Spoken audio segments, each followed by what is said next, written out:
একাধিক জায়গায় উত্তেজনা চলছে, কি বলবেন এটা নিয়ে? দেখুন, ভাঙড়ে আমি শান্তি শৃঙ্খলা প্রতিষ্ঠা করতে চাই ভাঙড়ের সাধারণ মানুষকে নিয়ে। এই আহ্বান করেছি ভাঙড়ের 1,26,555 জন আমাকে ভোট দিয়েছিল।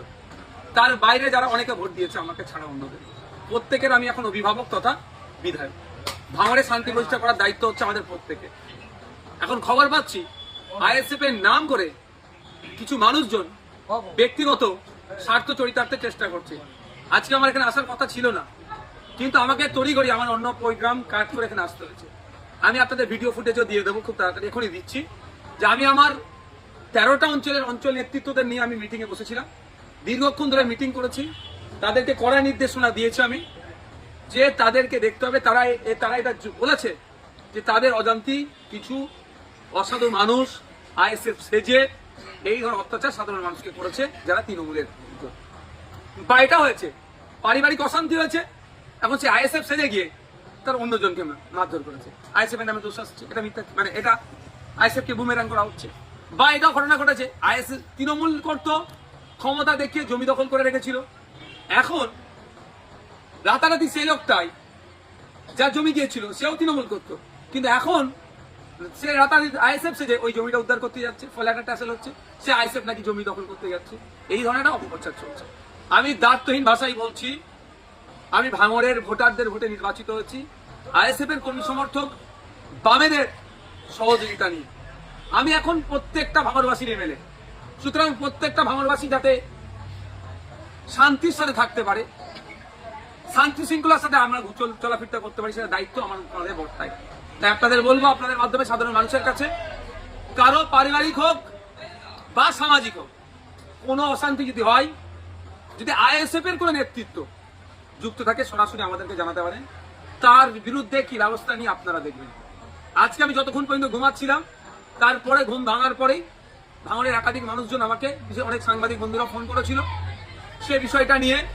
সাথে সাথে আমি আমার অ্যাডমিনকে দিয়ে ভাঙড়ের একাধিক জায়গার মানুষজনকে আমার ফোন অ্যাটেন্ড থেকে শুরু করে আমার নাম্বারও আমি শেয়ার করে দিয়েছি, যে কোনো ইনসিডেন্ট যদি ঘটে আমাকে ফোন করুন, আমি তৎক্ষণিক সেটাকে করবো। অনেকে ফোন করেছে, তবে এটাও আপনাদের বলছি, ফোন করে হাও করছে, বাড়ি ভাঙচুর করে দিয়েছে।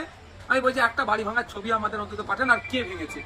পরে দেখছি বাড়ির ছবি যায়নি, একটা কলা গাছে দেখে ভেঙে আছে তার ছবি দিচ্ছে। এই ধরনেরও না অপপ্রচার হয়ে যায়, গুজব না হয়, অনুরোধ এটাও আমি করবো।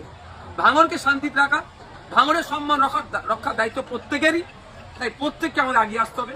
আমি পরিশেষে আবারও বলছি, যদি আইএসএফ এর কোনো ছেলে কোনো মানুষের উপর আক্রমণ করে, আমাদেরকে উপযুক্ত প্রমাণ সহকারে দেবেন, সে পার্টির মধ্যে থাকবে না। এটা আমি জোর গলায় বলছি মিডিয়ার মাধ্যমে।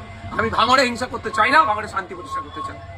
তবে একটা কথা বলি, আজকে ঠিক এর উল্টো হতো, সারা রাজ্যে তৃণমূলময়, ভাঙড়ে তৃণমূল জিতেছে, তাহলে কি হতো?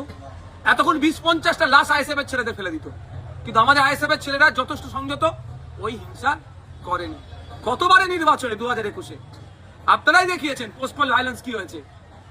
ক্যানিং পূর্বে ওই সরকার সাহেব নোটোরিয়াস ক্রিমিনাল যে আখ্যাটা কেন পেল, বাড়ি ভাঙিয়ে বাড়ি তো ভাঙচুর করেছে, মাটি তুলে ওখানে পুকুর বানিয়ে দিয়েছে। আমরা কিন্তু হিংসা করিনি, ওই আর করবো না। হিংসা দিয়ে হিংসাকে জয় করা যায় না। রাজ্য জুড়ে আপনিও তো ভোটের আগে প্রচার করেছিলেন, কি মনে হচ্ছে তৃণমূলের এত ভরাডুবির কারণ কি? জাগলগাছি হাই মাদ্রাসা নির্বাচনে যখন নমিনেশন ফর্ম জমা করার ডেট ছিল, থানার সামনে যেভাবে তৃণমূলের লোকজন আক্রমণ করেছিল, সেই সময় একটা কথা বলেছিলাম, যে একটা সামান্য মাদ্রাসার অভিভাবক নির্বাচনে যদি এরা এই গুন্ডাগার্দি দেখায়, তাহলে সাধারণ মানুষের প্রতি এদের কোনো কনফিডেন্স নাই। যদি সুযোগ পায় সাধারণ মানুষ ভোট দেওয়ার, তাহলে কিন্তু এদের আর খুঁজে পাওয়া যাবে না। সাধারণ মানুষ সুযোগ পেয়েছে, এদেরকে ধুলোর মতো উড়িয়ে দিয়েছে। আর একটা যেটা বিষয়, মানে এই সময় তো বিভিন্ন, যেহেতু রাজ্য সরকার নেই, তৃণমূল করে বিভিন্ন জায়গা থেকে তৃণমূল নেতারা আসছে, আপনাদের সঙ্গে যোগাযোগ করছে, তাদের কি কিছু দলে নেওয়া হবে? দেখুন, অনেকে যোগাযোগ করছেন।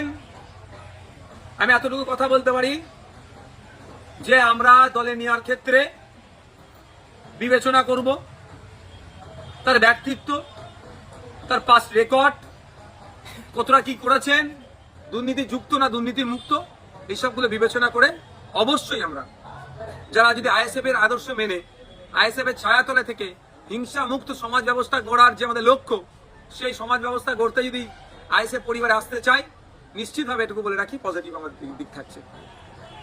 অভিষেক ব্যানার্জি নিজে ভাঙড়ে এসে বলেছিলেন 4 তারিখের পর ডিজে বাজবে, সেই বিষয়টি নিয়ে কি বলবেন? দেখুন, আমি ডিজেটা কোনি কিভাবে বাজাতে চেয়েছে বলতে পারবো না। যে ডিজেকে আমরা জানি সেটা আইন বহির্ভূত। আমি বারবার বলি ডিজে বাজানো যাবে না।